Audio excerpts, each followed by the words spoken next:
9 mètres de long sur 3 de large, telles sont les dimensions XXL de la crèche installée dans l'église de Cornillon, charmant village de la vallée de la Cèze. C'est Jean-Marc Estournel, enfant du pays et ex-électricien, aujourd'hui âgé de 66 ans, qui l'installe chaque année. J'ai commencé à l'âge de 6 ans et tous les ans, j'ai commencé sur le poste de radio de mon père et après ça a été sur le bahut, après je la faisais dans mon grenier.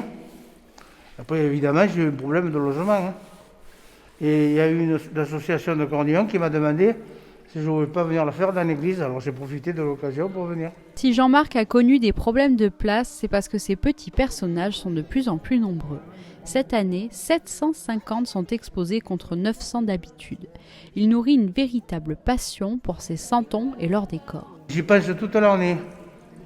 Je me promène dans la garrigue, dès que je vois une branche tordue, une pierre trouée, un clou qui est tordu, je ramasse tout. J'y pense sans arrêt. Jean-Marc a compté, il a mis 420 heures pour installer cette crèche. Il a commencé son œuvre le 21 septembre, y consacrant tous ses week-ends. Mais ça vaut le coup. Une année, 6000 visiteurs étaient venus l'admirer et écouter son créateur conter les nombreuses histoires mises en scène.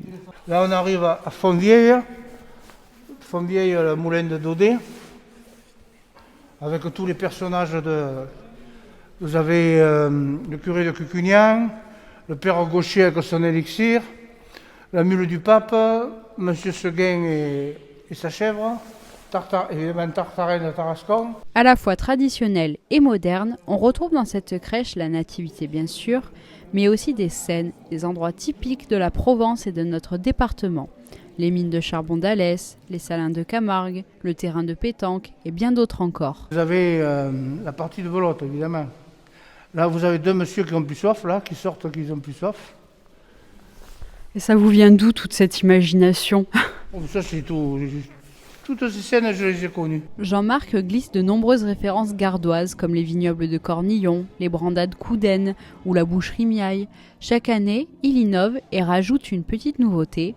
Là, c'est un centre de vaccination avec un santon représentant le controversé Dr Raoult. Beaucoup de personnes se demandent si c'est sérieux, si c'est, comme on dit chez nous, ils ne savent pas si c'est du lard ou du cochon quand je parle. Parce que j'aime bien plaisanter. C'est en effet avec beaucoup d'humour que le Gardois nous raconte ces nombreuses scénettes qui auraient pu ne jamais revenir.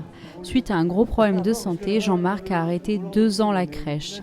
Il est plus qu'heureux de retrouver les visiteurs cette année. Je revis. Oui, je comptais jamais la refaire. Hein. Je me faisais un gros souci. Hein. Puis c'est santons. Quand je les range, je les embrasse un par un. Je dis à l'an prochain, normalement, si Dieu me prête vie. Vous avez encore jusqu'au 16 janvier pour admirer cette crèche et tenter d'en dénicher toutes les références. L'église est ouverte tous les après-midi, sauf le 25 décembre et les 3 et 10 janvier.